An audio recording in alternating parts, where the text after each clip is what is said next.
በናዝሬት ጸጥታ በሰፈነበት መንደር ሁለት ልቦች ተራልሞችን ያለሙ ነበር። የሚጠብቃቸውን አስደናቂ ጣፈንታ ሳያውቁ ማርያም ለኤልያ አንድ ነገር ከሰጠቻት በኋላ ኤልያ መስገና ተጠንቅቃ እንድትሄድ ነገረቻት። ማርያምም ዮሴፍ ምን እያደረገ እንዳለ አሰበች። በኋላም ዮሴፍን አግኝታ ሰላምታ ተለዋወጡ። ማርያም ለባሉ ያዘጋጀችውን ነገር ሲያይ ዮሴፍ በጣም እንዳማረበትና እርሷ ምንኛ ሐሳብ እንደሆነች ገለጸላት። ማርያም መሄድ እንዳለባት ተናግራ ከተሰናበተች በኋላ ዮሴፍ በናዝሬት ከእርሱ የበለጠ እድለኛ ሰው እንደሌለ አሰበ። ይህ ልብ የሚነካ ታሪክ ገና ጅማሬ ነው። እያዳመጣችሁ ያላችሁት የኢየሱስ ክርስቶስ የልደት ታሪክ አካል ነው።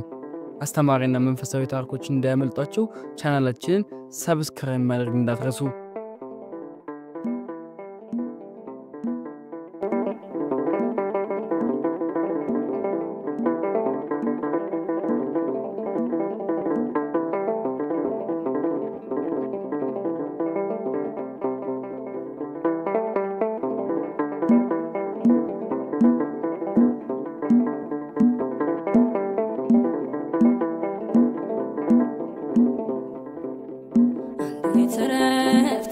ሰላም መተከለሽ ማርያም ረግቢ አንቺ ነሽ መደምደሚያ የልቤ ማርያም በቤቷ ሆና ለዕለቱ በረከቶችና ለጎረቤቶቿ ደግነት እግዚአብሔርን እያመሰገነች ዮሴፍንም እንዲጠብቅላት ስትጸልይ መልአኩ ገብርኤል ተገልጦ ሰላም ላንቺ ጸጋ የሞላብሽ ሆይ ጌታ ካንቺ ጋር ነው አላት።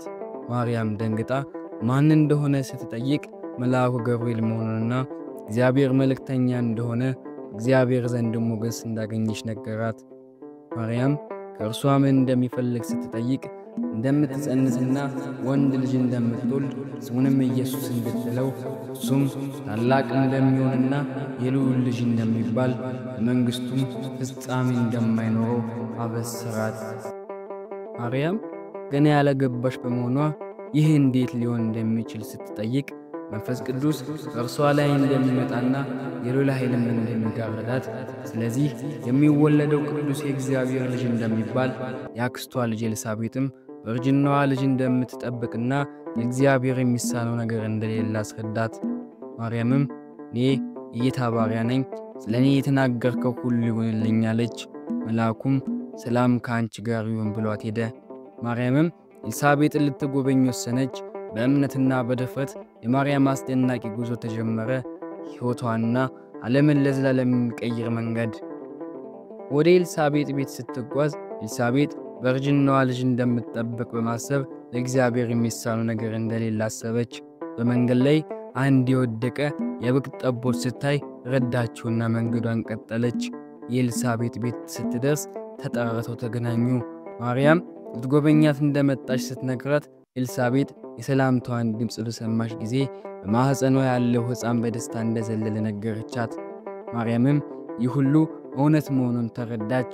ኤልሳቤጥም ማርያም ከሴቶች መካከል የተባረከች እንደሆነችና የምትወልደውም ልጅ የተባረከ እንደሆነ የጌታዋ እናት ወደ እርሷ ትመጣ ዘንድ እንዴት ያለ ክብር እንደሆነ ገለጸች። ማርያምም በምስጋና መዝሙር ልቧ ወደ ጌታ ከፍ አለ። መንፈሷም በፈጣሪዋ ደስታ እንደዘለለ ለድንቅ ጣፈንታ እንደተመረጠችና ለሁሉም ተስፋ እንደምታመጣ ኃያሉ ታላላቅ ነገሮች እንዳደረገላትና ስሙም ቅዱስ እንደሆነ ፍቅሩም ለዘላለም እንደሚነግስ ዘመረች። ማርያም ከኤልሳቤጥ ጋር ለ3 ወራት ያህል ቆየች። ይህም ጊዜ ለመፈጸም የታደሉት ሚና ሲዘጋጁ የጋራ መደጋገፍና የተካፈሉት ደስታ ጊዜ ነበር። ኤልሳቤጥ ዘካርያስ አሁንም መናገር እንደማይችል ነገር ግን ሁሉንም ነገር እንደሚጽፍና ቤታቸውን በማስታወሾቹ እንደሞላ ነገረቻት። ስለ ራሷ ስሜት ስትጠይቅ አመስጋኝ እንደሆነችና ትንሽ እንደደከማት ነገር ግን ያንዳንዱ ቅጽበት በረከት እንደሆነ ገለጸች። ማርያምም ይህን ሁሉ ድንቅ ነገር እንዴት እንደምትቋቋመው ስትጠይቅ አንዳንድ ጊዜ ከባድ ስሜት እንደሚሰማት ነገር ግን የታላቅ ዕቅድ አካል መሆናቸውን ስታስታውስ ሰላም እንደምታገኝ ተናገረች። ኤልሳቤጥም ማርያም ከዕድሜዋ በላይ ብልህ እንደሆነችና በዚህ ጉዞ ላይ መቼም ብቻዋን እንደማትሆን ነገረቻት። ማርያም ወደ ናዝሬት መመለስ እንዳለባትና ዮሴፍም ስለ እርሷ እንደሚጨነቅ ስትገልጽ ኤልሳቤጥ በእግዚአብሔር እንድትሄድና በቅርቡ እንደሚገናኙ በመተማመን ተሰናበተቻት። የዚህ ታላቅ ታሪክ ክስተቶች እየተዳረሱ ነው። የማርያምና የዮሴፍ እምነት እንዲሁም የገጠማቸው ፈተና በእውነትም አስተማሪ ነው። እንዲህ ያሉ መንፈስን የሚያድሱ ታሪኮችን መከታተል ከፈለጋችሁና እስካሁን ሰብስክራይብ ካላደረጋችሁ አሁኑኑ የደወል ምልክቱን በመጫን ቤተሰብ ይሁኑ። ማርያም ወደ ናዝሬት ስትመለስ በመንገድ ላይ ጌዲዮንን አግኝታ ሰላምታ ተለዋወጡ።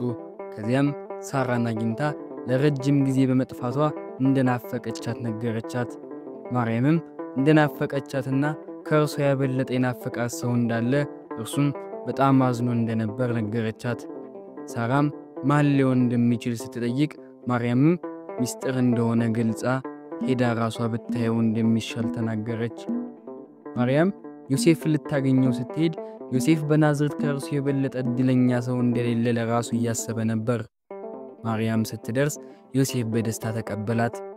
ስለ እግዚኦና ስለ ኤልሳቤጥ ሲጠይቃት ኤልሳቤጥ ወንድ ልጅ እንደምትጠብቅና በጣም እንደተደሰተች ነገረችው። ዮሴፍም ይህ አስደናቂ ዜና እንደሆነና የተአምራት ጊዜ መሆኑን ገለጸ። ስለ ተአምራት ሲነሳ ልትነግረው የምትፈልገው ነገር እንዳለ ስትገልጽ ዮሴፍ እንድትቀመጥ ጋበዛት። ማርያም የጌታ መልአክ እንደተገለጠላትና ልጅ እንድትወልድ በእግዚአብሔር እንደተመረጠች እርሱም መሲሁ እንደሚሆንና ስሙም ኢየሱስ እንዲሉት እንደተነገራት አረዳችው። ዮሴፍ ይህ ለመቀበል በጣም ከባድ መልእክት እንደሆነና እርግጠኛ እንደሆነች ሲጠይቃት ማርያም እንደማይታመን ቢመስልም በልቧ እንደሚሰማትና እንዳረገዘች ይህም ከማስተዋል በላይ የሆነ ተአምር እንደሆነ ነገረችው። ዮሴፍም በድንጋጤ ምን ማለት እንዳለበት ሲጠፋው ማርያም እንዲያናገራት ለመነችው።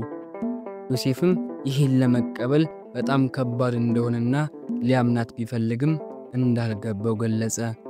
ማርያምም እሷም ሙሉ በሙሉ እንዳልገባት ነገር ግን እግዚአብሔር ለእርሱ ዕቅድ እንዳለው እንደምታምንና ከጎኗ እንዲሆን እንደምትፈልግ ተናገረች። ዮሴፍ ለማሰብ የተወሰነ ጊዜ እንደሚያስፈልገው ሲነግራት ማርያም እንደተረዳችውና ምሪትን ለማግኘት እንደምትጸልይ ምንም ቢሆን እንደምትወደው ገለጸችለት። ግራ መጋባትና ጥርጣሬ የዮሴፍን አእምሮ ሲጋርደው የሚቀጥለው መንገድ ያልተረጋገጠ መስሎ ልቡ ምን ማድረግ እንዳለበት ይታገል ነበር። ዮሴፍም ወደ እግዚአብሔር እየጸለየ ምን ማድረግ እንዳለበት እንደማያውቅ ማርያምን እንደሚወዳት ነገር ግን ዜናው ከአቅሙ በላይ እንደሆነና ምልክት እንዲሰጠው ለመነ።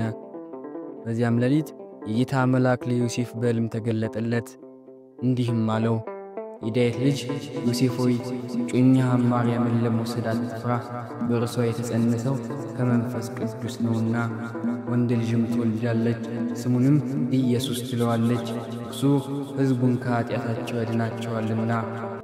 ዮሴፍም ከእንቅልፉ ሲነቃ መልአኩ እንዳዘዘው አደረገ። ማርያምንም ተቀበላት። እናም በእምነትና በመታዘዝ ዮሴፍና ማርያም የእግዚአብሔርን አስደናቂ ዕቅድ ተቀበሉ።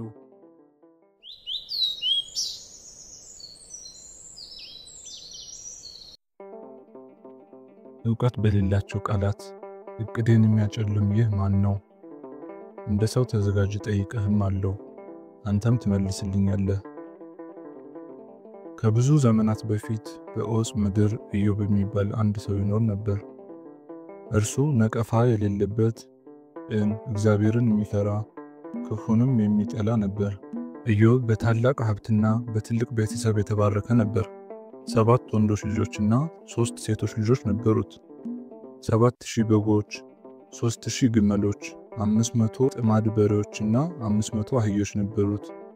ብዙ አገልጋዮችም ነበሩት። ኢዮብ በምስራቅ ካሉ ሰዎች ሁሉ ታላቅ ነበር። ልጆቹ በየልደታቸው ቀን በየቤታቸው ግብዣ ያድርጉ ነበር። 3ቱንም እህቶቻቸውን አብረዋቸው እንዲበሉና እንዲጠጡ ይጋብዙ ነበር። የግብዣው ጊዜ ሲያልቅ ኢዮብ እንዲነጹ ያደርግ ነበር። በማለዳም ለእያንዳንዳቸው የሚቃጠል መስዋዕት ያቀርብ ነበር። ምናልባት ልጆቼ ኃጢአት ሰርተው በልባቸው እግዚአብሔርን ሰድበው ይሆናል ብሎ ያስብ ነበር። ይህ ኢዮብ የዘወትር ልማዱ ነበር። አንድ ቀን መላእክት በእግዚአብሔር ፊት ሊቆሙ በመጡ ጊዜ ሰይጣንም ከነርሱ ጋር መጣ። እግዚአብሔርም ሰይጣንን ከወዴት መጣህ አለው። ሰይጣንም ምድርን ስዞርና ወዲያ ወዲህ ሲል መለሰ። እግዚአብሔርም ባሪያዬን ኢዮብን አስተውለኸዋልን? በምድር ላይ እንደሱ ያለ ማንም የለም፣ ነቀፋ የሌለበትና ቅን፣ እግዚአብሔርን የሚፈራ ክፉንም የሚጠላ ነው አለው። ሰይጣንም ኢዮብ እግዚአብሔርን የሚፈራው በከንቱ ነውን? አንተ በእርሱና በቤተሰቡ ባለውም ሁሉ ዙሪያ አጥር አላደረክምን? የልጁን ሥራ ባርከሃል፣ መንጋዎቹንና ከብቶቹን በምድር ላይ ተስፋፍተዋል።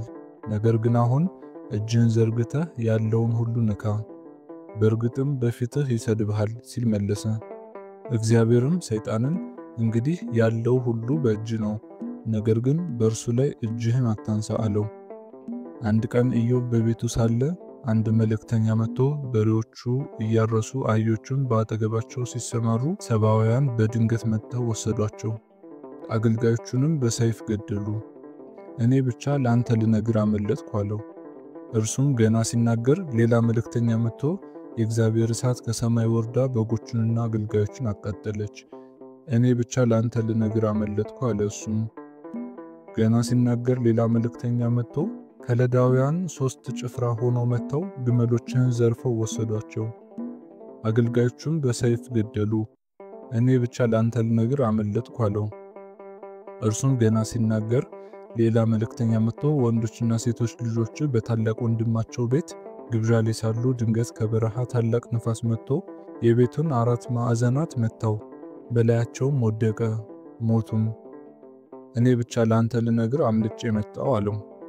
በዚህ ጊዜ ኢዮብ ተነስቶ ልብሱን ቀደደ፣ ራሱንም ላጨ፣ ከዚያም ወደ ምድር ላይ ወድቆ ሰገደ፣ እንዲህም አለ፣ ራቁቴን ከእናቴ ማኅፀን ወጣው፣ ራቁቴንም እመለሳለሁ። እግዚአብሔር ሰጠ፣ እግዚአብሔር ነሳ፣ የእግዚአብሔር ስም የተባረከ ይሁን አለ። በዚህ ሁሉ ኢዮብ እግዚአብሔርን በስተት በመክሰስ ኃጢአት አልሰራም። ይህ አስደናቂ ታሪክ በእምነት ጽናት ላይ የሚያጠነጥን ነው። መንፈስን የሚያነቃቁ ታሪኮችን መከታተል ከፈልጋችሁና እስካሁን ሰብስክራይብ ካላደረጋችሁ እባካችሁ የቻናላችን ቤተሰብ መሆን አትርሱ። እንደዚህ አይነት ቪዲዮዎችን ለመስራት ረጅም ጊዜ ስለሚወስድብን ሰብስክራይብ በማድረግና የደወል ምልክቷን በመጫን ብታበረታቱን ደስ ይለናል። በሌላ ቀን መላእክት በእግዚአብሔር ፊት ሊቆሙ በመጡ ጊዜ ሰይጣንም ከነርሱ ጋር መጣ። እግዚአብሔርም ሰይጣንን ከወዴት መጣህ አለው። ሰይጣንም ምድርን ስዞርና ወዲያ ወዲህ ስል መለሰ። እግዚአብሔርም ባሪያዬን ኢዮብን አስተውለኸዋልን? በምድር ላይ እንደርሱ ያለ ማንም የለም፣ ነቀፋ የሌለበትና ቅን፣ እግዚአብሔርን የሚፈራ ክፉንም የሚጠላ ነው። አንተ ያለ ምክንያት እንድትጎዳው ብታነሳሳኝም እርሱ አሁንም ቅንነቱ እንደያዘ ነው አለው። ሰይጣንም ቆዳ ለቆዳ ሰው ለሕይወቱ ያለውን ሁሉ ይሰጣል፣ ነገር ግን አሁን እጅን ዘርግተህ ስጋውን አጥንቱን ንካ፣ በእርግጥም በፊትህ ይሰድብሃል ሲል መለሰ። እግዚአብሔርም ሰይጣንን እንዲህ አለው፣ እርሱ በእጅህ ነው፣ ነገር ግን ሕይወቱን አትርፍ አለው። ስለዚህ ሰይጣን ከእግዚአብሔር ፊት ወጥቶ ኢዮብን ከእግሩ ጫማ እስከ ራስ ፀጉሩ ድረስ የሚያሰቃይ ቁስል መታው። ኢዮብም የተሰበረ የሸክላ ዕቃ ወስዶ አመድ ላይ ተቀምጦ ራሱን ይፍቅ ነበር። ሚስቱም አሁን ቅንነትን ይዘሃልን? እግዚአብሔርን ስደብና ሞት አለችው። እርሱም እንደ ሞኝ ሴት ትናገሪያለሽ፣ መልካሙን ከእግዚአብሔር ተቀብለን ክፉን አንቀበልምን ሲል መለሰ። በዚህ ሁሉ ኢዮብ በተናገረው ኃጢአት አልሰራም። የኢዮብ 3 ወዳጆች ኤልፋዝ፣ ቴማናዊው ቢልዳዶስ፣ ሹሃፋዊና ነአማታዊው የደረሰበትን መከራ ሁሉ በሰሙ ጊዜ ከየቤታቸው ወጥተው ሊያጽናኑት ሊያዝኑለት ተስማምተው ተገናኙ። ከሩቅ ባዩት ጊዜ ሊያውቁት አልቻሉም። ድምፃቸውን ከፍ አድርገው አለቀሱ፣ ልብሳቸውንም ቀደዱ፣ በራሳቸው ላይ ትቢያ ነሰነሱ። ከዚያም 7 ቀንና 7 ሌሊት በምድር ላይ ከእርሱ ጋር ተቀመጡ። መከራው ታላቅ እንደሆነ ስላዩ ማንም አንድ ቃል አልተናገረውም። ከዚህ በኋላ ኢዮብ አፉን አውጥቶ የተወለደበትን ቀን ረገመ። ወዳጆቹም በመከራው ተጨናንቀው መናገር ጀመሩ። ንጹሃን እንደሚበለጽጉና መከራው የኃጢአት ውጤት እንደሆነ ተከራከሩ። ኢዮብ ግን ንጹህነቱን አጥብቆ እኔ ነቀፋ የለብኝም፣ ለምን እሰቃያለሁ? ልቤ ንጹህ ነው አለ። ክርክራቸው ለብዙ ዙሮች ቀጠለ። ኢዮብ ቅንነቱን እየተከላከለና ስቃዩን እየገለጸ በከባድ መከራውና በወዳጆቹ ክስ መካከልም ኢዮብ በእግዚአብሔር ላይ ያለውን እምነት መግለጹን ቀጠለ። እነሆ ቢገድለኝም በእርሱ እታመናለሁ፣ በእርግጥም መንገዴን በፊት ለፊቱ እከላከላለሁ። ታዳጊዬ ሕያው እንደሆነና በመጨረሻም ምድር ላይ እንደሚቆም አውቃለሁ። ከሥጋዬም በኋላ እግዚአብሔርን አያለሁ አለ። የዚህን አስተማሪ ታሪክ ቀጣይ ክፍል እንዳያመልጠው ሰብስክራይብ ማድረግና የቻናላችን ቤተሰብ ይሁኑ። ከዚያም ኃይለኛ ማዕበል ተፈጠረ። እግዚአብሔርም ከአውሎ ንፋሱ ውስጥ ለኢዮብ ተናገረ። ዕውቀት በሌላቸው ቃላት ዕቅዴን የሚያጨልም ይህ ማን ነው? ምድርን ስመሰርት ወዴት ነበር? የሰማያት ሕግን ታውቃለህን? ለአንበሳ አደን ታድናለህን? ፈረስን ኃይል ትሰጠዋለህን? እግዚአብሔር ስለ ፍጥረት ምስጢራትና ስለ ተፈጥሮ ዓለም ኢዮብን መጠየቁን ቀጠለ። የራሱን ኃይልና ጥበብ አጽንዖት ሰጠ። ኢዮብ በእግዚአብሔር ቃል ተዋርዶና ፈርቶ እኔ የማይገባ ነኝ፣ እኔ ልመልስልህ እችላለሁ። ጆሮቼ ስለ አንተ ሰምተው ነበር፣ አሁን ግን ዓይኖቼ አዩ። ስለዚህ ራሴን እነቅፋለሁ፣ በአመድም እጸጸታለሁ ሲል መለሰ። እግዚአብሔር ይህን ለኢዮብ ከተናገረ በኋላ ለኤልፋዝ በአንተና በሁለቱ ወዳጆች ተቆጥቻለሁ፣ ስለ እኔ እንደ ባሪያዬ ኢዮብ እውነት አልተናገራችሁምና። ባሪያዬ ኢዮብ ስለ እናንተ ይጸልያል፣ እኔም ጸሎቱን እቀበላለሁ አለው።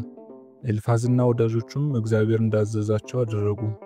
እግዚአብሔርም የኢዮብን ጸሎት ተቀበለ። ኢዮብ ስለ ወዳጆቹ ከጸለየ በኋላ እግዚአብሔር ሀብቱን መለሰለት፣ ከበፊቱ 2 እጥፍም ሰጠው። ወንድሞቹና እህቶቹ በፊት የማያውቁትም ሁሉ መጥተው በቤቱ ከእርሱ ጋር በሉ። እግዚአብሔር ስላመጣበት መከራ ሁሉ አጽናኑት። እግዚአብሔር የኢዮብን የኃይለኛውን ሕይወት ከፊተኛው ይልቅ ባረከው። ከዚህ በኋላ ኢዮብ 140 ዓመት ኖረ። ልጆቹንና የልጅ ልጆቹን እስከ 4ኛ ትውልድ አየ። ኢዮብም ሽማግሌ ሆኖ ዘመን ጠግቦ ሞተ። የኢዮብ ሕይወት ለጽኑ እምነትና ለመለኮታዊ ሉዓላዊነት ኃይለኛ ምስክር ነው። በታላቅ መከራውና በመጨረሻው መታደሱ አማካኝነት ስለ ሰው ልጅ መከራው ስብስብነት፣ ስለማይናወጥ እምነትና አስፈላጊነት፣ ስለ እግዚአብሔር ዓላማዎች ምስጢራት እንማራለን። የኢዮብ ታሪክ ሁኔታዎችን ባንረዳም እንኳን በእግዚአብሔር እንድንታመን ያበረታታናል። የኢዮብን ታሪክ አብራችሁ ስለተከታተላችሁ እናመሰግናለን። ይህን ቪዲዮ ከተመቻችሁ ላይክ ማድረግና ሐሳባችሁን በኮሜንት መግለጽ እንዳትረሱ። ቻናላችንን ሰብስክራይብ በማድረግና የደወል ምልክቷን በመጫን ቀጣይ ጉዟችንን እንዳያመልጡ እንጋብዛለን። ለጓደኛውም በማጋራት ይህን ታላቅ መልእክት ተካፋይ እንዲሆኑ አድርጉ።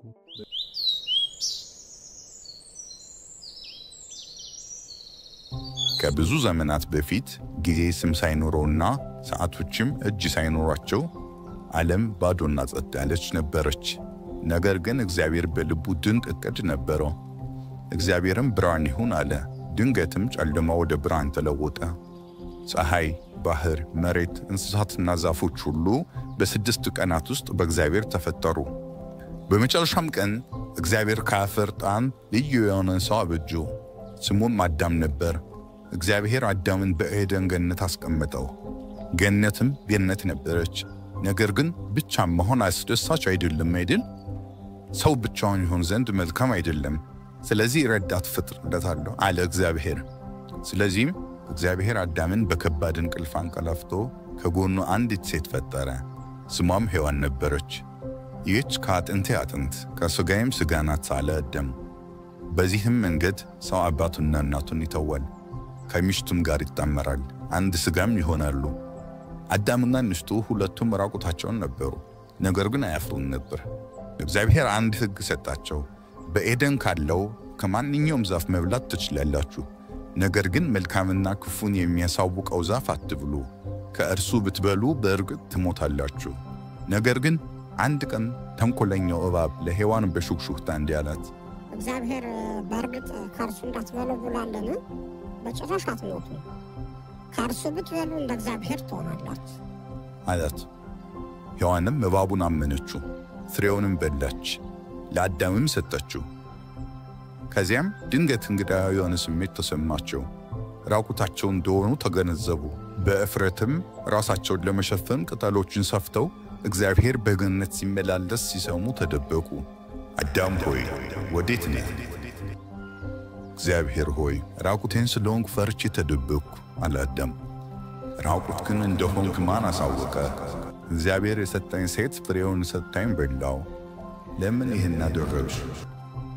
እባብ አሳስቶኝ በላው አለች ሔዋን። በነገራችን ላይ ይህን መሰል አስተማሪ የመጽሐፍ ቅዱስ ታሪኮችን በአኒሜሽን መልክ ስናቀርብላችሁ ከወደዳችሁት እባካችሁን ቪዲዮን ላይክ ማድረግ እንዲሁም ቻናሉን ሰብስክራይብ በማድረግ ቤተሰብ ይሁኑ። በተጨማሪም አዳዲስ ቪዲዮዎች ስንለቅ በፍጥነት እንዲደርሳችሁ የደወል ምልክቷን መጫን እንዳትረሱ። የእናንተ ድጋፍ ለቀጣይ ስራዎቻችን ትልቅ ብርታት ይሆነናል። ወደ ታሪኩ ስንመለስ እርግጥ ነው እግዚአብሔር ያደረጉትን ሁሉ አስቀድሞ ያውቅ ነበር። አዳምና ሔዋን ያደረጉትን ተናዘዙ። እግዚአብሔርም እባቡን ቀጣው። እባብ ሆይ ከማንኛውም እንስሳ የበለጠ የተረገምክ ነህ። በሕይወት ዘመንህ ሁሉ በደረትህ ትሳባለህ፣ አፈርም ትበላለህ። ለሴቲቱም ልጅን በመውለድ ታላቅ ሕመም እንዲሰማትና እንዲከብዳት በማድረግ ዕጣት ሰጣት። ለወንዶችም ምድሪቱን ረገማት። ቀድሞ ጣፋጭ ነገር መብላት ብቻ ሲገባቸው አሁን ግን በምድር ላይ ሳርና እሾህ ስለበቀለ በሕይወት ዘመናቸው ሁሉ ለመኖር ጠንክሮ መስራት ነበረባቸው። ኃጢአት ወደ ዓለም ገብቶ ነበር። አዳምና ሔዋንም ከእንግዲህ በኤደን ገነት መቆየት አልቻሉም። እግዚአብሔርም ከገነት አስወጣቸው። አዳምና ሔዋን የሰው ዘራችን ተወካዮች ናቸው። ስለዚህም በዚያን ጊዜ ጀምሮ የአዳምና የሔዋን ኃጢአት ለእኛ በውርስ ተላለፈ። ሁላችንም ኃጢአተኞች ነን። ከመጀመሪያው ጀምሮ ያለ ኃጢአት ስለሆነ የመጀመሪያው ኃጢአት ይባላል።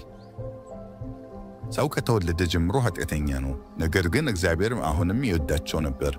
ከእንስሳት ቆዳ ልብስ ሰራላቸው። ከባድ ሕይወት ቢጀምሩም ተንከባከባቸው። የዚህ ታሪክ መጨረሻ በእርግጥ አዲስ ጅማሬ ነው። እግዚአብሔር በእነርሱ በኩል የሰውን ዘር ጀመረ። ኃጢአትን የሚያሸንፍ አዳኝ ለመላክም አስቀድሞ አቅዶ ነበር። ሁላችንም ስህተት እንሰራለን። ነገር ግን እግዚአብሔር ሁሉ ጊዜ እኛን ለማንሳት ዝግጁ ነው።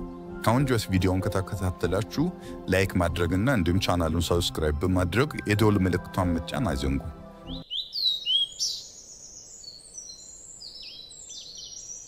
አስቡት እስኪ በአንድ በኩል ሰራዊት፣ በሌላ በኩል ባህር ከፊት ለፊታችሁ ሆኖ መሄጃ አጥታችሁ ብትከበቡ። ይህ ለሙሴና ለሕዝቡ የሞትና የሽረት ጊዜ ነበር። ግን እዚህ እንዴት እንደደረሰ ለመረዳት ታሪክ ወደሚጀምርበት መመለስ አለብን። ለእስራኤላውያን አስፈሪ ጊዜ ነበር። ፈርዖን እያንዳንዱ ወንድ ሕፃን እንዲገደል አዞ ነበር።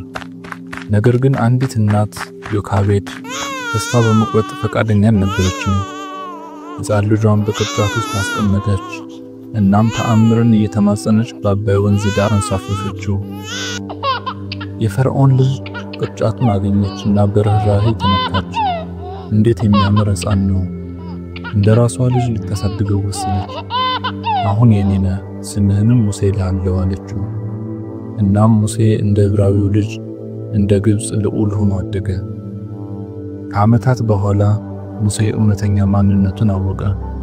የሕዝቡንም መከራና ጭካኔ የተሞላበት ሁኔታ ተመለከተ። አንድ ግብፃዊ እስራኤላዊን ሲመታ ማየቱ አስቆጣው። በንዴትም ተነሳስቶ ሰውየውን ገደለው። ለሕይወቱ በመስጋት ሙሴ ከግብፅ ሸሸ። በምድያም ምድርም መሸሸጊያ አገኘ። በምድያም ሙሴ እረኞቹን በውሃ ጉድጓድ አጠገብ ረዳ። ይህ የደግነት ተግባሩ ሕይወቱን እንደሚለውጥ ሳያውቀው ቀረ። ስለረዳህን እናመሰግናለን። ከሴቶቹ አንዷ ሲፓራን ሳበችው። እርሷም የምድያም ካህን ልጅ ነበረች። ብዙም ሳይቆይ ተጋቡ። ዓመታትም አለፉ። ሙሴ እረኛ ሆነ። አንድ ቀን መንጋውን እየመራ ሳለ ያልተለመደ ነገር አየ። የሚቃጠል ቁጥቋጦ። ነገር ግን በእሳቱ አልተበላም ነበር። ከዚያም ሙሴ ድምፅ ሰማ። ሙሴ ሆይ የሕዝቤን መከራ አይቼው ወደ ፈርዖን ሄደህ ሕዝቤን እንዲለቅ ንገረው የሚል። አንተ ማን ነህ? ሙሴ ጠየቀ። እግዚአብሔርም አለ፣ እኔ የአባቶችህ አምላክ ነኝ። እኔ ያለና የሚኖር ነኝ አለው። እኔ እኮ እረኛ ብቻ ነኝ አለ ሙሴ። በደንብ መናገር እንኳን አልችልም። ከልጅ ከአሮን ጋር ሂድ፣ እኔም ካንተ ጋር ሆናለሁ። እግዚአብሔር መለሰ። በእግዚአብሔር ማረጋገጫ ሙሴ ታሪክን የሚቀይር ተልእኮ ጀመረ። ሙሴና ወንድሙ አሮን በፈርዖን ፊት ቆሙ። ቀላል ግን ደፋር በሆነ መልእክት፣ ሕዝቤ ሆይ እግዚአብሔርን ያመልክ ዘንድ ልቀቅ። ይህ ያንተ አምላክ ማን ነው? እንዲሄዱ አልፈቅድላቸውም። ፈርዖን መለሰ። የፈርዖን ልብ ደነደነ። ስለዚህ እግዚአብሔር 10 መቅሰፍቶችን ላከ ኃይሉን ለማሳየት። በግብጽ ላይም አውዳሚ ውጤቶችን አመጣ። ምድሪቱም በሁከት ተዋጠች። በመጀመሪያ እግዚአብሔር አባይን ወደ ደም ለወጠው። አሳዎቹን ገድሎ ግብጻውያንን ያለ ንጹህ ውሃ አስቀራቸው። ከዚያም እንቁራሪቶች የፈርዖንን ቤተ መንግስት ጨምሮ እያንዳንዱን የግብጽን ስፍራ ወረሩ። ቀጥሎ ትንኞች መጡ፣ ትናንሽ ግን የማያቋርጡ። ከሁሉም ቦታ እየተንሳፈፉ መከራን አመጡ። ብዙም ሳይቆይ ዝንቦች አየሩን ሞሉት። ቤቶችን፣ ቤተ መንግስቶችን እየወረሩ የግብጽን ስቃይ አበዙት። ከዚያ በኋላ የቤት እንስሳት አለቁ። የግብጽ ኢኮኖሚ አወደሙት። ህዝቧንም በተስፋ መቁረጥ ውስጥ ጣሉት። አሳማሚ እባጮችን ከፈርዖን ጀምሮ እስከ ተራው ህዝብ ድረስ ማንም ሳይቀሩ በግብጻውያን ቆዳ ላይ ወጡ። ትላልቅ የበረዶ ድንጋዮች ምድሪቷን ደበደቧት። ሰብሎችንና ቤቶችን አወደሙ፣ ጥፋትንም አስከተሉ። አንበጣ የቀረውን ጥቂት ነገር በላው። ግብጽንም ባዶና የተሰበረች አደረጋት። ለ3 ቀናት ያክል ጨለማ ግብጽን ሸፈናት። ማንንም ሆነ መንቀሳቀስ ማየትም እስኪሳነው ድረስ እጅግ የጠነከረ ነበር። የመጨረሻው መቅሰፍት የግብጽን በኩሮች መታ። ከ10ኛው መቅሰፍት በኋላ ፈርዖን የእግዚአብሔርን ኃይል አየ። ህዝቡ ተጎድቶ ነበር።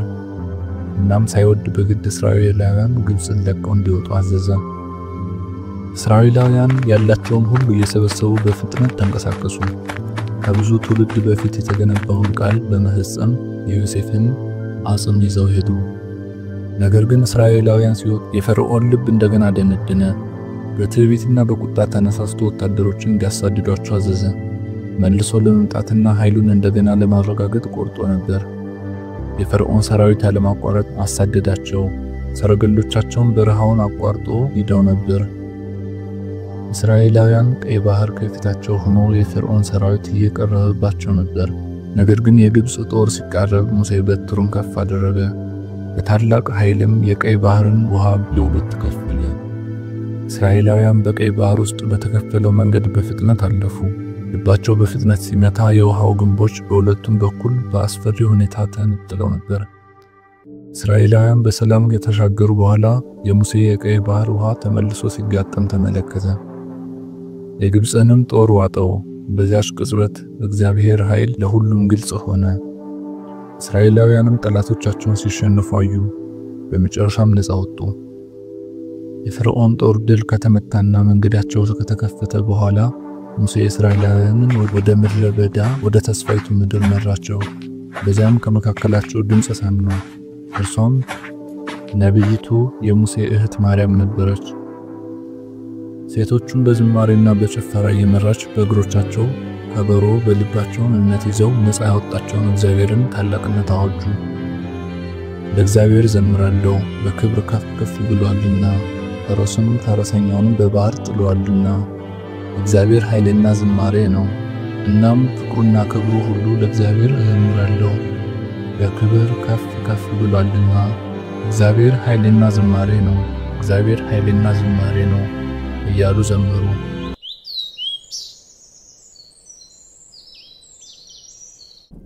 ንጋት በደረቅና ምድረ በዳ መልክዓ ምድር ላይ ሲፈነጥቅ ኤልሳ በጸጥታ ኤልያስን በአቧራማ መንገድ ላይ ከተለዋል።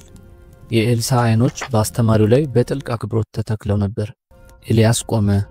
ወደ ኋላ ዞሮ በለስላሳ ፈገግታ ኤልሳን ተመለከተው። ኤልሳ ሆይ መንገዱ ረጅም ነው፣ ነገር ግን ልብህ በእግራችን በታች እንዳሉት ድንጋዮች የጸና ነው። ኤልሳም ጌታዬ ከእርሶ ጋር ምንም መከራ አልፈራም፣ ቃልህ ለእግሬ መብራት ነው ሲል መለሰ። በመካከላቸው በነበረው ጸጥታ የኤልያስ እጅ በኤልሳ ትከሻ ላይ በእርጋታ አረፈ። እንደ አስተማሪ ብቻ ሳይሆን ልጁን እንደሚባርክ አባት። በሚነግር ቃል ሁሉ ጥበብን እንደ ቅዱስ ነበልባል ከአንዱ ልብ ወደ ሌላው ይፈስ ነበር። የኤልሳ አይኖች ያበሩ ነበር። ነፍሱም በአስተማሪው ፍቅርና መተማመን ተቀጣጥላ ነበር። አብረው በድሆች መካከል ተመላለሱ፣ እጆቻቸው እየፈወሱ ልባቸውም እየሰጠ። መምህርና ተማሪ ጎን ለጎን ተስፋ በሚናፍቅ ዓለም ውስጥ የምህረት እጆችና እግሮች ሆኑ። ኤልያስ ወደ ሰፊው አድማስ ተመለከተ። በሩቅ ያውሎ ነፋስ ደመና እየተፈጠረ ነበር። የፊቱ ገጽታ ተለወጠ። ትንሽ የስጋት ስሜትም ታየበት። ጊዜው ቀርቧል፣ ጌታ እየጠራኝ ነው አለ። ኤልሳዕም ጌታዬ ምን ማለት ሆኖ? እርሱ አይተውኝ ሲል ተማጸነ። ኤልያስና ኤልሳዕ ወደ ዮርዳኖስ ወንዝ ዳርቻ ደረሱ። ወንዙ በኃይል ይፈስ ነበር፣ ትልቅ እንቅፋት ፈጥሮ ነበር። ኤልያስ ጌታ ተናግሯል፣ የምወስድበትን ቦታ ይህ ነው፣ ነገር ግን በመጀመሪያ ኃይሉን ተመልከት አለ። ከዚያም መጎናጸፊያውን አውልቆ ጠቀለለውና ወንዙን መታበት። ተአምር ተከሰተ።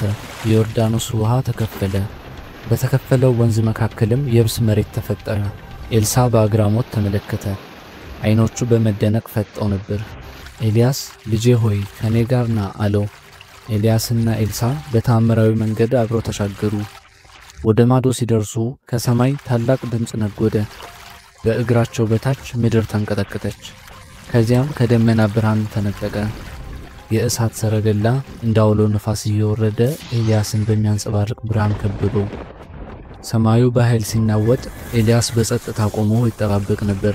ኤልሳዕ ይህንን አስደናቂ ክስተት ሲመለከት በፍርሃትና በሐዘን ተዋጠ። ኤልያስም ኤልሳዕ ሆይ ያስተማርኩህን ሁሉ አስታውስ፣ ለእግዚአብሔር ታማኝ ሁን አለው።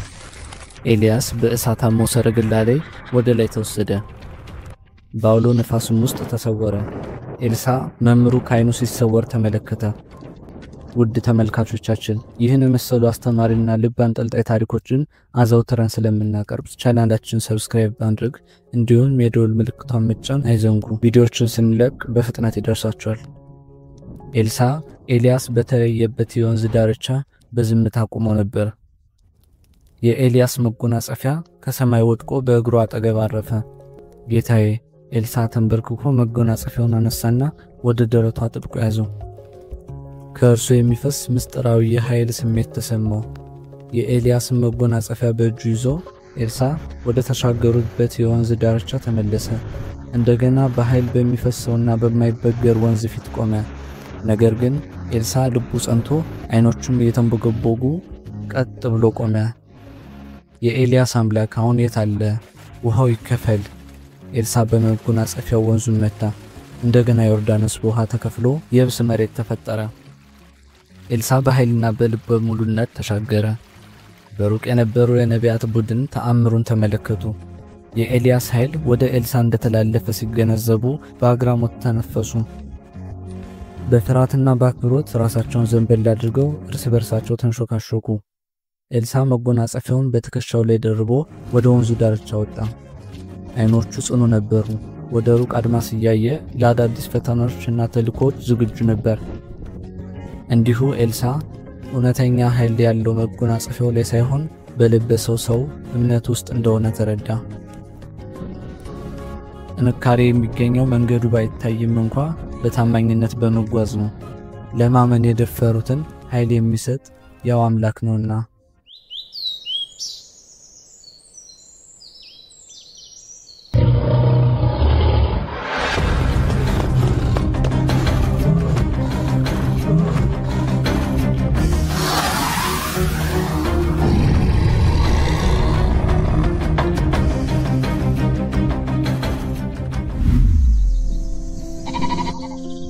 በቤተልሔም ጸጥታ በሰፈነባቸው ኮረብታዎች ላይ ዳዊት የተባለ አንድ ወጣት በወርቃማ ሜዳዎች ላይ ሲሮጥ ሳቁ በሸለቆ ውስጥ ያስተጋባው ነበር።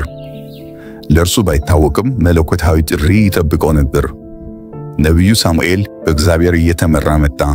ከእሴይ ልጆችም ታናሹን ዳዊት ተመረጠ። እግዚአብሔር የመረጠህ በቁመት ሳይሆን በልብ ነው ዳዊት አለው። ገና የእጆቹ የበግና የአፈር ሽታ ሳይለቀው ዘይት በራሱ ላይ ተፈሰሰ። ዳዊትና ቤተሰቡ ይህንን ጥሪ ተረድተው ልጁን ለሚጠብቀው መንገድ እንዲዘጋጅ አገዙት። ምክንያቱም የዛሬው ፈተና ገና ላላሰብነው መከራ ሊያዘጋጀ እንደሚችል ተገንዝቦ ነበርና። በዚያን ቀን የተቀበለው ንግስና ሳይሆን ተስፋ ነበር፣ በተራ አፈር ላይ የተከለለ ዘር። የዳዊት ወንድሞች በነቢዩ ጉብኝት ግራ ተጋብተው ወደ እርሻው ሲመለሱ፣ ዳዊት ግን የዘይቱ ክብደት ግንባሩ ላይ እንደተሰማው ዚያው ቀረ። ፀሐይ ከኮረብታዎቹ ጀርባ ስትጠልቅ አዲስ ምዕራፍ በጸጥታ ተጀመረ። ዳዊት በእረኝነት ዘመኑ ከቤተሰቡ ሁሉ ተምሯል። ከታላቅ ወንድሙ ጋር በሜዳ ላይ ሲሽቀዳደም እውነተኛ ድል የፈጣኖች ብቻ ሳይሆን የተሰወረው መንገድ ለሚያስተውሉና ወዴት እንደሚሄዱ ለሚያውቁ እንደሆነ ተረዳ። ሌላኛው ወንድሙ ደግሞ በኮረብታው ላይ ድንጋይና እንጨት በጥንቃቄ ሲያደራጅ እየረዳ እውነተኛ ጥንካሬ በጉልበት ሳይሆን በጥንቃቄ የተቀመጠ እያንዳንዱ ድንጋይና እንጨት ላይ የተመሰረተ ሚዛንና ጽናት እንደሆነ ተገነዘበ። በእናቱ የአትክልት ስፍራ ውስጥ ፍቅርና እንክብካቤ ለማንኛውም ዘር ሕይወት እንደሚሰጡ ተማረ። እናቱም ለብቻው የሌሊት ጥበቃው ማጽናኛ የሆነው ዘንድ ትንሽ በገና ሰጠችው። አባቱ ደግሞ ፈተናዎች ሲመጡ በችኮላ አትወስን፣ የተማርከውን አስታውስ፣ በቀደኛ የሆነውን እግዚአብሔርን እጁን ከያዘ ያዘጋጀዋል በማለት የጸና ጥበብን መከረው። የሌሊት ፍርሃት በልቡ ሊያቃጭልም የእናቱ ስጦታና የአባቱ ምክር ብርታት ሆኑት። ይህን የመሰሉ አስተማሪ ታሪኮችን መከታተል ከፈለጉ ቻናላችንን ሰብስክራይብ ማድረግ እንዲሁም የደወል ምልክቱን መጫን አይዘንጉ። ከዋክብት በታዩበት አንድ ሌሊት ዳዊት ብቻውን ወደ ኮረብታው ወጣ። በጎቹ ሲያርፉ እርሱ ግን እንደ ልቡ አልረጋም ነበር። እያንዳንዱ የነፋስ ሽውታ በውስጡ ፍርሃትን ያጭር ነበር። ከዚያም አስፈሪ የድር ግሳት ተሰማ። ድምፁ ተራራውን አስተጋባ። ዳዊት ግን የአባቱን ቃል የእናቱን ስጦታና የበደናውን ዜማ አስታወሰ። ይህም መንፈሱን አረጋጋው። ፍርሃት ትንፋሹን ቢይዘውም ከጥንካሬ ባለፈ በጥበብ የተገኘን ድል ተመለከተ። ጌታ ሆይ አሁንም እዚህ ከኔ ጋር ነህ አለ በእምነት ጸንቶ። ጠዋት ሲነጋ ጅቡ ዝም ብሎ ተኝቶ ነበር። ዳዊትም ቆሞ ነበር። እውነተኛው ድል በአውሬው ላይ ሳይሆን በፍርሃት ላይ ነበር። አባቱ መጀመሪያ ላይ ምንም አላለም፣ የሌሊቱን ክብደት ያውቅ ነበርና። በውሃ ዳር ተንበርክኮ ትንንሽ ድንጋዮችን በመደርደር ሕይወት በፍቅር ብቻ አትያዝም፣ በምናደርጋቸው ምርጫዎች በየክፍሉ ትገነባለች፣ በምንሸከመው እምነት ትጸናለች አለው። ሌላኛው ወንድሙ ደግሞ የወንጭፍ አጠቃቀምን አስተማረው። እውነተኛ ኃይል ከእጅ የሚመጣ ሳይሆን ከትክክለኛ ምርጫና መተማመን እንደሆነ ተረዳ። እምነት የጎደለው እጅ ይስታል፣ የሚታመን ልብ ግን መቼም አይስትም። ጊዜው ደርሶ ወንድሞቹ ለንጉሥ ሊዋጉ ወደ ጦር ግንባር ሲሄዱ ዳዊት በቤተልሔም ኮረብታዎች ቀረ። በዚያም የበጎቹን መንጋ ከአንበሳ ጥቃት በጀግንነት ታደገ። ከጥቂት ጊዜ በኋላ ወላጆቹ ለወንድሞቹ ስንቅ እንዲያደርስና ሁኔታዎችን እንዲያውቁት። ዳዊትም የጦር ሜዳ ሲደርስ ሁለት ሰራዊቶች በሸለቆ ተከፋፍለው አየ። በአንድ በኩል ልባቸው በድል የተቀጣጠለ ጦረኞች፣ በሌላው በኩል ደግሞ በፍርሃት የተፈተኑ ወታደሮች ቆመው ነበር። በመካከላቸውም ወንድሞቹ ነበሩ። ከፊት ለፊታቸው ደግሞ የእግዚአብሔርን ስም የሚሰድብ አንድ ግዙፍ ሰው ቆሞ ነበር። ጦረኞቹ ሲንቀጠቀጡ የዳዊት ልብ ግን በእምነት ተቃጠለ። በንጉሡ ፊት ቆሞ ጌታ ከድብና ከአንበሳ እንዳዳነኝ ከዚህ ፍልስጥኤማዊም ያድነኛል አለ በጽኑ ድምፅ። እርሱ ብቻውን አልነበረም፣ በእግዚአብሔር እጅ ነበር። በእረኝነት ወንጭፎ በቤተሰቡ ትምህርትና በማይናወጥ እምነቱ ታጥቆ ወደ ሸለቆ ገባ። ድንጋዩ በትክክል በረረ፣ ጎልያድም ወደቀ። በሜዳው ላይ ጸጥታ ሰፈነ። ዳዊት ግን ደስታውን አልገለጸም ነበር። ተንበርክኮ ጸለየ። ምክንያቱም ውጊያው መቼም የእርሱ ብቻ አልነበረም። እናም በአንድ ወቅት በጎቹን ለማረጋጋት ሙዚቃ ይጫወት የነበረው እረኛ አሁን ለመንግስት ሰላምን አመጣ። የተመለሰው በዝርፊያ ሳይሆን እምነት ከጥንካሬ በላይ ግዙፎችን እንደሚያፈርስ በሚያሳይ ታሪክ ነበር።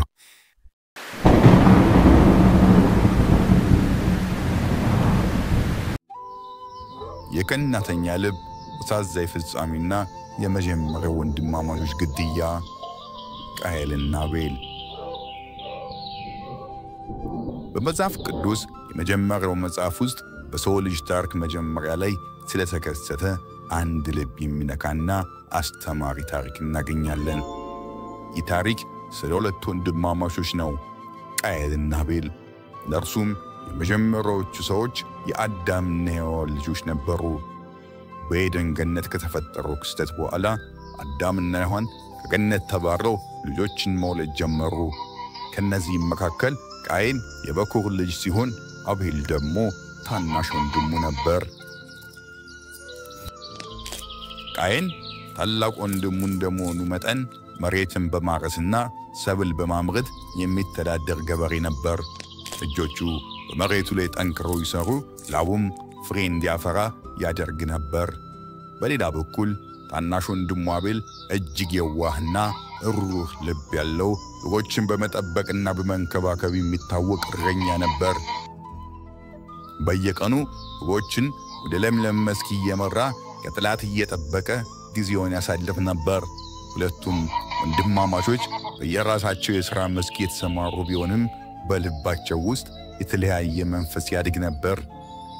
አንድ ቀን ሁለቱም ቃየልና አቤል ለፈጣሪያቸው ለእግዚአብሔር መስዋዕት ለማቅረብ ወሰኑ።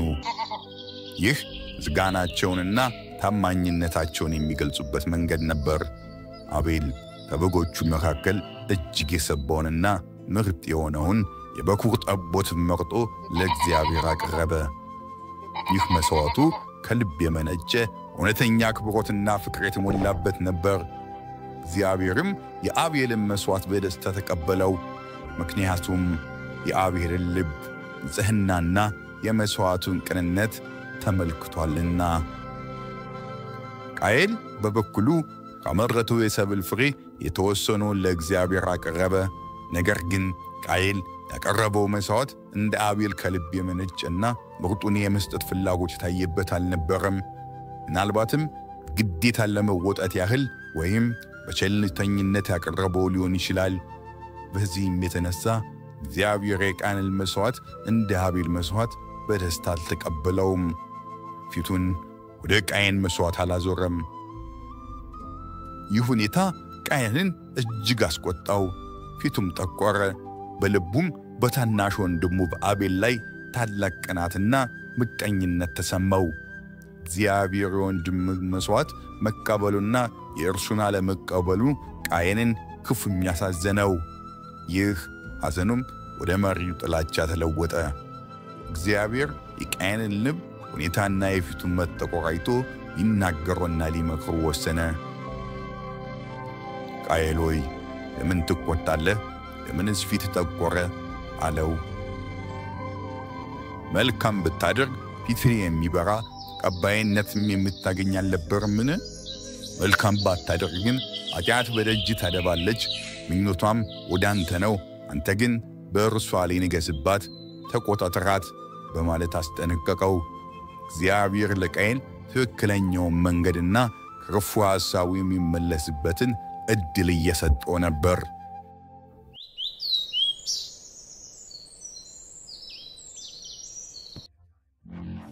በይሁዳ ምድር ጨለማ በነገሰበት ዘመን አንዲት ሴት ለስልጣን የነበራት ጥማት የንጉሳውያንን ቤተሰብ ሊያጠፋው ተቃርቦ ነበር። ነገር ግን በድብቅ ሁሉንም ነገር የሚለውጥ ሚስጥርና አንድ ሕፃን ልጅ ነበሩ። ይህ የንግሥት አተሊያና ንጉሥ ስለሆነው ልጅ ታሪክ ነው።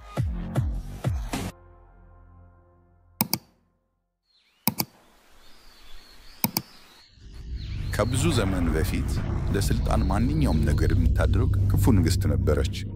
ስሟም አተሊያ ይባል ነበር። የንጉሥ አካብና የንግሥት ኤልዛቤት ልጅ ስትሆን በጥንታዊ ይሁዳ ትኖር ነበር። ልጇን ንጉሥ አካዝያስ ሲሞት አተሊያ ከማዘን ይልቅ ዙፋኑን ለራሷ ለመንጠቅ ዕድል አየች። ማንም ሌላ ንጉሥ እንዳይሆን ለማረጋገጥም አስደንጋጭ ነገር አደረገች። የልጅ ልጇን ጨምሮ ሁሉንም የንጉሳውያን ቤተሰብ ልጆች እንዲገደሉ አዘዘች። ለይሁዳ የጨለመናም ያስፈራ ጊዜ ነበር። ሕዝቡ ፈርቶ ነበር። ክፋት ሁሉን የተቆጣጠረ ይመስል ነበር። ነገር ግን ተስፋ የቆረጠ በሚመስልበት ጊዜ እንኳን እግዚአብሔር ሁሉ ጊዜ ይቀበላል። አተሊያ ያሸነፈች በሚመስልበት ቅጽበት አንድ ሰው ጣልቃ ገባ። ስሟ ዮሳቤ ነበር። የቀድሞ ንጉሥ እህት ስትሆን ደፋርም ነበረች። አተሊያ ከማግኘቷ በፊት ከንጉሡ ልጆች አንዱ የሆነውን ሕፃን ዮአስን በድብቅ ወስዳ ሸሸበችው። በባለቤቷ በካህኑ ዮዳሄ እርዳታ አተሊያ በማትሄድበት ብቸኛ ቦታ በእግዚአብሔር መቅደስ ውስጥ ዮአስን ደበቀችው። ለ6 ዓመታትም ክፉዋ ንግሥት ውጭ ስትገዛ ትንሹ ዮአስ በእግዚአብሔር ቤት ውስጥ በሚስጥር አደገ። ውድ የቻናላችን ተከታታዮች ይህን የመሰሉ አስተማሪና ልብ አንጠልጣይ መጽሐፍ ቅዱስ ታሪኮችን አዘውትረን ስለምናቀርብ ቻናላችን ሰብስክራይብ ማድረግ እንዲሁም የደወል ምልክቷን መጫን አይርሱ። ከዚያም ዮአስ 7 ዓመት ሲሆነው በመጨረሻ ጊዜው ደረሰ። ዮዳሄ ካህናቱን፣ ዘበኞቹንና ታማኞቹን የይሁዳ ሕዝብ ሰበሰበ። በድፍረትም አንድ ነገር አቀዱ። በልዩ ቀን ሕዝቡ በቤተ መቅደስ በተሰበሰበ ጊዜ ዮዳሄ ወጣቱን ዮአስን ይዞ ወጣ። ሕዝቡ ተገረመ። የንጉሥ ልጅ በሕይወት አለ። ዘውድ በራሱ ላይ ያደረጉለት፣ የእግዚአብሔርን ሕግ ሰጡት። ንጉሥም አድርገው ቀቡት። ሕዝቡም ንጉሡ ለዘላለም ይኑር እያለ ጮኸ። ጩኸቱ እጅግ ከፍተኛ ከመሆኑ የተነሳ ንግሥት አታልያ ከቤተ መንግሥት ሆና ትሰማቸው ነበር። ወደ ቤተ መቅደሱ ተጣደፈች። ዮአስ ዘውድ ደፍቶ ቆሞ አየችና ክህደት እያለች ጮኸች። ሕዝቡ ግን ምርጫውን አድርጎ ነበር። ዘበኞቹ አታልያን ወሰዷት። የፍርሃት አገዛዟም አበቃ። ልክ እንደዚያው አዲስ ምዕራፍ ተጀመረ። ወጣቱ ንጉሥ ዮአስ በዮዳሄ እየተመራ በጥበብ ገዛ። ሕዝቡ ወደ እግዚአብሔር ተመለሰ። ቤተ መቅደሱ ታደሰ፣ ሰላምም ተመለሰ። ስለዚህ ከዚህ ታሪክ ምን እንማራለን? በጣም ጨለማ በሆነም ጊዜ እንኳ እግዚአብሔር አሁንም እየሰራ ነው። እንደ ዮሳቤ ዮአስን መደበቋ ያለ አንድ የድፍረት ድርጊት ሁሉንም ነገር ሊለውጥ ይችላል። እናም እንደ ዮአስ ዕድሜንና ማንነትን ምንም ይሆን ምን ለትልቅ ነገር ልትዘጋጅ ትችላለህ። ስለዚህ ነገሮች ከባድ በሚመስሉበት ጊዜ ተስፋ አለመቁረጥ፣ ልክ እንደ ዮአስ ካሰብከው በላይ የሆነ ትልቅ ዕቅድ አካል ልትሆን ትችላለህ። ይህንን ቪዲዮ ስለተመለከታችሁ ከልብ እናመሰግናለን። ይህንን ታሪክ ከወደዳችሁት ቪዲዮ ላይክ ማድረግ አትርሱ። እንዲሁም እንደነዚህ አይነት ታሪኮችን ለማግኘት ሰብስክራይብ ማድረግና የደወል ምልክቷን መጫን አይዘንጉ።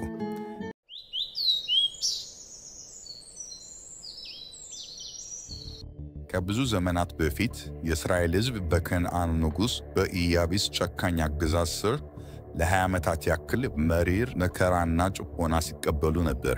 የኢያቢስ የጦር አዛዥ ሲሳራ 900 የብረት ሰረገሎች ያሉት ኃያልና አስፈሪ ጦር ነበረው። በዚህም የእስራኤል ልጆች እጅግ ያስጨንቃቸው ነበር። ሕዝቡም በስቃያቸው ብዛት ወደ እግዚአብሔር አምላካቸው በታላቅ ጩኸት ይጮኹ ነበር። በዚህ መከራ እንዲያድናቸውም ይለምኑት ነበር። በዚህ የጭንቀትና የተስፋ መቁረጥ ዘመን ነበር እግዚአብሔር አንዲት ብርቱና ጥበበኛ ሴት ሕዝቡን እንድትመራ ያስነሳው። ስሟም ዲቦራ ትባል ነበር። የእስራኤል ነቢይና መሳፍንት ወይም ፈራጅ ዲቦራ በኤፍሬም ተራራማ አደር በራማ በቤቴል መካከል በዲቦራ ዘንባባ ስር ተቀምጣ ለእስራኤል ልጆች ፍርድ ትሰጥ ነበር። ሕዝቡን ሁሉ ለፍርድ ወደ እርሷ ይመጡ ነበር። የእግዚአብሔርም ቃል በእርሷ በኩል ይገለጥላቸው ነበር። በአንድ ወቅት እግዚአብሔር ለዲቦራ ትእዛዝ ሰጣት። ዲቦራም የአቢኒኤም ልጅ የሆነውን ባርቅን ከነፍታሌም ኤዴስ አስጠርታ እንዲህ አለችው፣ የእስራኤል አምላክ እግዚአብሔር እንዲህ ሲል አዞሃል፣ ሂድ ከነፍታሌምና ከዛብሎን ነገዶች 10,000 ሰዎችን ሰብስበህ ወደ ታቦር ተራራ ምራቸው።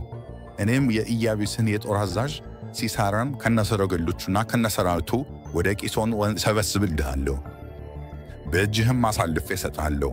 ባርቅ የዲቦራን ቃል ሲሰማ የእግዚአብሔር ትእዛዝ ለመፈጸም ፈቃደኛ ቢሆንም በልቡ ፍርሃት ነበረበት። ስለዚህም ለዲቦራ አንቺ ከኔ ጋር ከሄድሽ እሄዳለሁ፣ አንቺ ከኔ ጋር ካልሄድሽ ግን አልሄድም አላት። እርሱ የነቢይቱን መገኘት እንደ መለኮታዊ ዋስትናና ማበረታቻ ቆጥሮት ነበር። ዲቦራም እንግዲህ መልካም፣ እኔ ከአንተ ጋር እሄዳለሁ፣ ነገር ግን በዚህ በምትሄድበት መንገድ ክብር ለአንተም አይሆንም፣ እግዚአብሔር ሲሳራን በሴት ልጅ አሳልፎ ይሰጠዋልና ስትል መለሰችለት። ዲቦራ በድፍረትና በእምነት ተሞልታ ከባርቅ ወደ ጦርነቱ ለመዝመት ተስማማች። እንደ እግዚአብሔር ቃል ባርቅ ከነፍታሌምና ከዛብሎን ወገን 10,000 ሰዎችን ይዞ ወደ ታቦር ተራራ ወጣ። ዲቦራም ከእርሱ ጋር ወጣች። ሲሳራም ይህን ሲሰማ 900 የብረት ሰረገሎቹን ከእርሱ ጋር የነበረውን ሰራዊት ሁሉ ከልዩ ልዩ አሕዛብ ከተሞች ሰብስቦ ወደ ቂሶን ወንዝ ወጣ። በዛን ጊዜ ዲቦራ ባርቅን ተነስ፣ እግዚአብሔር ሲሳራን በእጅህ አሳልፎ የሚሰጥበት ቀን ይህ ነው፣ እግዚአብሔር በፊትህ አልወጣምን? አለችው። ባርቅም ከ10,000 ሰዎች ጋር ከታቦር ተራራ ወረደ። ውጊያው እንደተጀመረ እግዚአብሔር የሲሳራን ሰራዊት በሙሉ ሰረገሎቹን ጭምር በባርቅ ፊት በታላቅ ሽብርና ሁከት አሸበራቸው። የብረት ሰረገሎቻቸውም ምንም ሊጠቅሙ አልቻሉም። ሲሳራም ከነሰረገላው ወርዶ በእግሩ መሸሽ ጀመረ። በሸሹትም ጊዜ የቄናዊው የሄቦር ሚስት ወደ ሆነችው ወደ ኢያኤል ድንኳን ጥገኝነት ለመጠየቅ ሄደ። በዚያን ጊዜ በከናን ንጉሥ በኢያቢስና በቄናዊው የሄቦር ቤት መካከል ሰላም ነበርና ኢያኤም ሲሳራ እንደመቀለድ ወጣ። ጌታዬ ሆይ ወደ እኔ እለፍ፣ አትፍራ አለችው። እርሱም ወደ ድንኳኗ ገባ። እርሷም በብርድ ልብስ ሸፈነችው። ሲሳራም እባክሽ ጥቂት ውሃ ጠጪኝ፣ ጠምቶኛልና አላት። ኢያኤም የወተት አቁማዳ ከፍታ ጠጣችው፣ እንደገናም ሸፈነችው። ከዚያም ሲሳራ በድንኳኑ ደጃፍ ቆሚ፣ ማንም መጥቶ በዚህ ሰው አለን ብሎ ቢጠይቅሽ የለም በያለት። ሲሳራም ከድካሙ የተነሳ ከባድ እንቅልፍ አንቀላፍቶ ሳለ የሄቦር ሚስት ኢያዔል በዝግታ ተጠግታ የድንኳኑን ካስማና በእጇም መዶሻ ወሰደች። በጸጥታም ወደ እርሱ ቀርባ ካስማውን በጆሮው ግንዱ በኩል ወደ መሬት መታ በደለችው። እንዲሁ ሆኖ ያ ኃያል የጦር አዛዥ እስራኤልን ያስጨነቀው ሲሳራ በሴት እጅ ሞተ። የዲቦራም ትንቢት ተፈጸመ። ይህ የዲቦራና የኢያዔል ታሪክ የእግዚአብሔር ኃይል በደካሞች በኩል እንዴት እንደሚገለጽና ሴቶችን በታሪክ ውስጥ ምን ያክል ታላቅ ሚና እንደነበራቸው የሚያሳይ አስደማሚ ምስክር ነው። እንዲህ ያሉትን የእምነትና የድፍረት ታሪኮች በጠዋት በተዘጋጀ አኒሜሽን መልክ የተከታተላችሁ ለመንፈሳዊ ሕይወታችሁ ማነጽ እንድታደርጉ አሁን ሰብስክራይብ በማድረግ የዚህ ልዩ ቤተሰብ አካል ይሁኑ። ደግሞ አዳዲስና አስተማሪ ቪዲዮዎች በምንመለከትበት ጊዜ ፈጥኖ እንዲደርሳችሁ የደወል ምልክቱን መጫን አትዘንጉ። ወደ ዲቦራ ታላቅ የድል ታሪክ ስንመለስ ባርቅ ሲሳራን እያሳደገው ሲመጣ ኢያዔል ልትቀበለው ወጣ ና የምትፈልገውን ሰው አሳያለሁ አለችው። እርሱም ወደ እርሷ ሲገባ እነሆ ሲሳራው ሞቶ ወድቆ ነበር። ካስማውም በጆሮው ግንዱ በኩል ተሰቅሎ ነበር። በዚህም ቀን እግዚአብሔር የከነዓኑን ንጉሥ ኢያቢስን በእስራኤል ልጆች ፊት አዋረደው። የእስራኤልም ልጆች እጅ በከነዓኑ ንጉሥ በኢያቢስ ላይ የበረታች ሄደች እስካጠፉትም ድረስ። ከዚህ ታላቅ ድል በኋላ ዲቦራና የቢንኤም ልጅ ባርቅ ለእግዚአብሔር የምስጋና መዝሙር ዘመሩ። ይህ መዝሙር የእግዚአብሔርን ታላቅ ማዳን፣ የሕዝቡን በፈቃደኝነት መነሳት፣ የኢያዔልን ድፍረትና የጠላቶቻቸውን ጥፋት እንዲገልጽ ነበር። በእስራኤል መሪዎች ሲመሩ ሕዝቡንም በፈቃዳቸው ራሳቸውን ሲሰጡ እግዚአብሔርን አመስግኑ ለማለት መዝሙራቸውን ጀመሩ። በዚህም ድል ምክንያት እስራኤል ለአርባ ዓመታት ያክል ሰላም አገኘች። የዲቦራ ታሪክ የእግዚአብሔር ጥሪ ወንድና ሴት ሳይለይ በሁሉም ላይ እንደሚያርፍ እንዲሁም በታማኝነትና በድፍረት ለእግዚአብሔር ምላሽ መስጠት ምን ያክል ታላቅ ውጤት እንደሚያመጣ ያስተምረናል። በአስቸጋሪ ጊዜያት እንኳን እግዚአብሔር ሕዝቡን የሚያውቁና የሚያድኑ ሰዎችን እንደሚያስነሳ ያሳየናል። ውድ የአማሪክ ባይብል ስቶሪስ ተከታታዮቻችን ይህንን የዲቦራ አስደናቂ ታሪክ ከመጀመሪያ እስከ መጨረሻ ከነ ሙሉ ትርጉሙና መንፈሳዊ ይዘቱ ጋር በከፍተኛ ጥራት አዘጋጅቶ ለእናንተ ለማቅረብ ምን ያክል ጊዜ እንደሚወስድና የዝግጅት ሂደት እንዳለው ለእናንተ መገንዘብ አይከብድም። ስለዚህ ይህ ቪዲዮ ከተመቻችሁና ጠቃሚ ሆኖ ካገኛችሁት ላይክ ማድረግና ሀሳባችሁን በኮሜንት ሳጥን ውስጥ መጻፍ አትዘንጉ። በሌላ ታሪክ በቅርቡ እስክንገናኝ ድረስ የእግዚአብሔር ሰላምና ጥበቃ ከሁላችሁ ጋር ይሁን።